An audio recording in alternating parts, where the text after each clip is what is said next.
I have a part-time job, which is one of the things that helps me pay those proverbial bills. And what is involved in one of my part-time jobs is driving around a lot. And so as a result, I just kind of, because I need to use the GPS to know where I'm going, I can't listen to things on my phone, so I just go ahead and listen to the radio.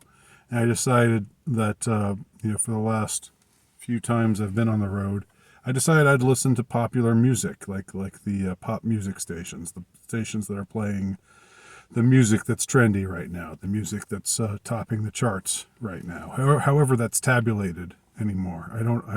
I must admit, I don't know. It used to be, how many 45s they sold, but that's a long, long, long time ago.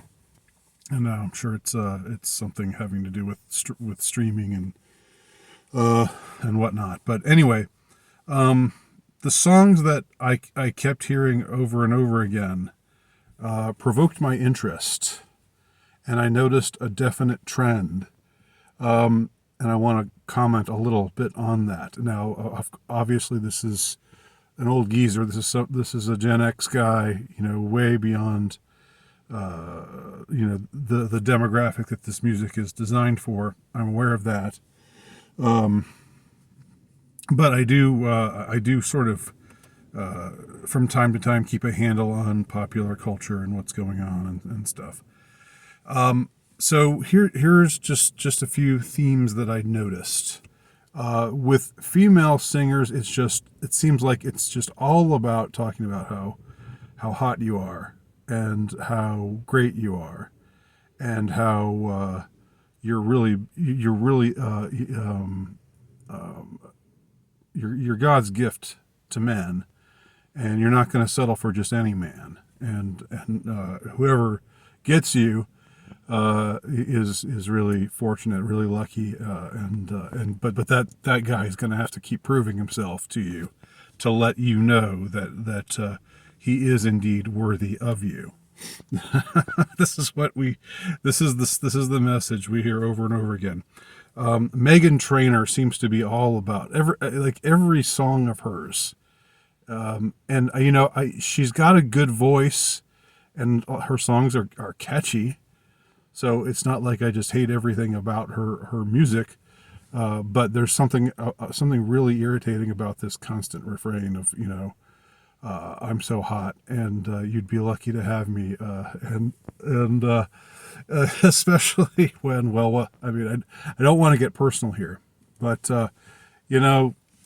Meghan Trainor is not the like, you hear her the way she talks and you'd think that she'd be totally gorgeous, and you look at her and she's not totally gorgeous. I'm not putting her down. She's probably closer to being attractive than I am, but I'm just saying, for having a song about you, I made you look, whatever you were doing when I walked in the room, I made you look. You'd think that would be some just bombshell.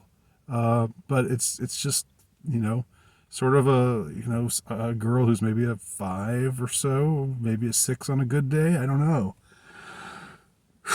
But she's sure confident. She's sure promoting female self-esteem. And I guess that's the biggest, most important thing right now, is that young women are confident and that they are body positive. And Lizzo does the same thing. Lizzo, who, again, nothing against her personally, nothing against her as a singer. She's obviously talented. She's got a good voice. But honestly, I'm not even, I don't have to make what I'm saying explicit here. All of this, I'm so irresistible shtick. Well, I don't know where it comes from. I don't know, and I'm not saying you should be you should be ashamed of yourself if you're if you're a bigger girl or anything like that. I'm not promoting shame. I'm not promoting, that I'm not bullying anybody. But I do think that we should face facts, and there is such a thing as a healthy body standard, and when you're well above that, when it comes to weight, you're generally not considered attractive, except for people who have that kind of fat fetish or whatever. Which, we all have our kinks, we all have our little proclivities, but that just does not happen to be one of mine.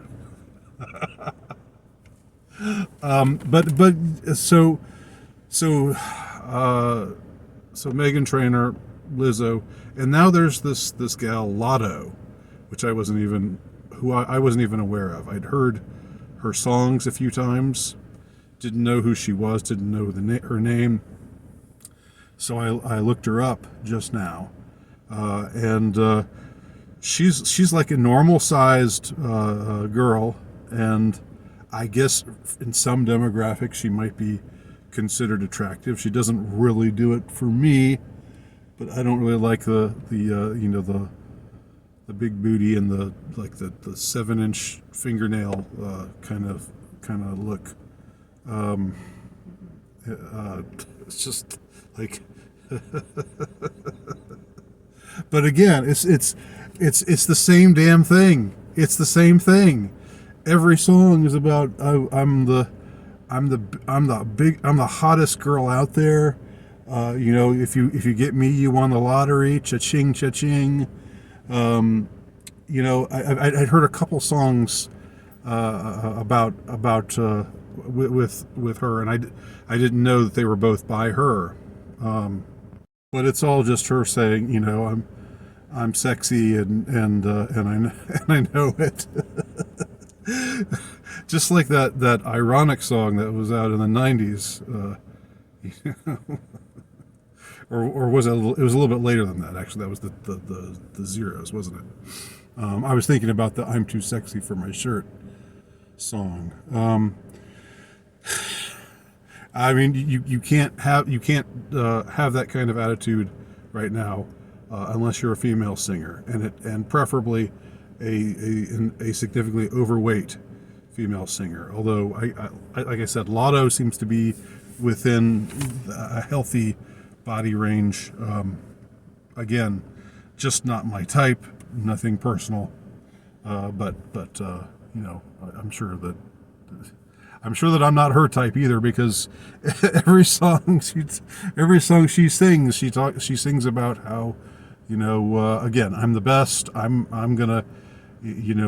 make you forget your girlfriend.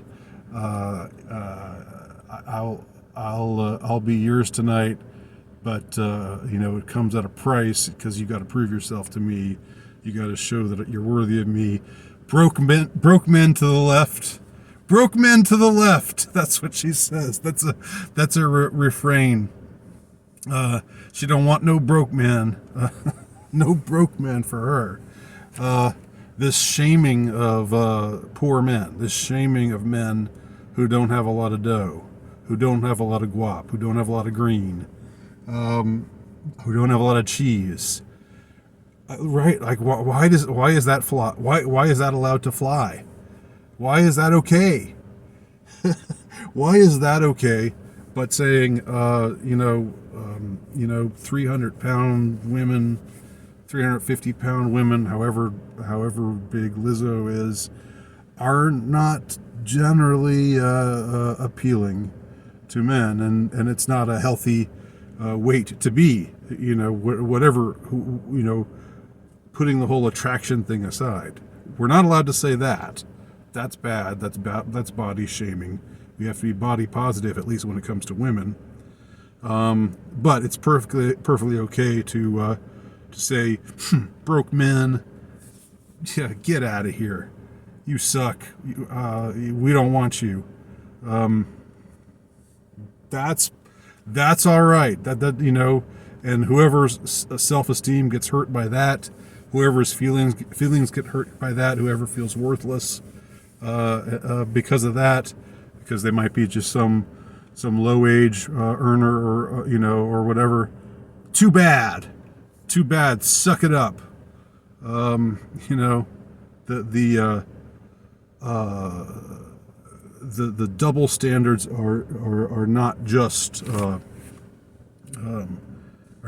striking. They are they're paralyzing. They hit you with a blow so hard. The cognitive dissonance is when you really try to think about it, that they're really saying, okay, it's fair to talk to group A human, this particular type of human this way, but it's perfectly okay to talk to B kind of human the other way, forgetting about the male-female thing. Just the absence of consistency there is pretty beyond striking. It blows you away. Anyway, I just wanted to comment on that. I also wanted to comment on the trends that I'm hearing in male songs, but I think I'm going to wait for another video to do that, because I think it'd be better to just put those in separate categories. So, if you're somebody who's up on the latest music, or even if you're not, but you have something to say that's interesting about what I've talked about here, let me know below. Thank you very much for watching.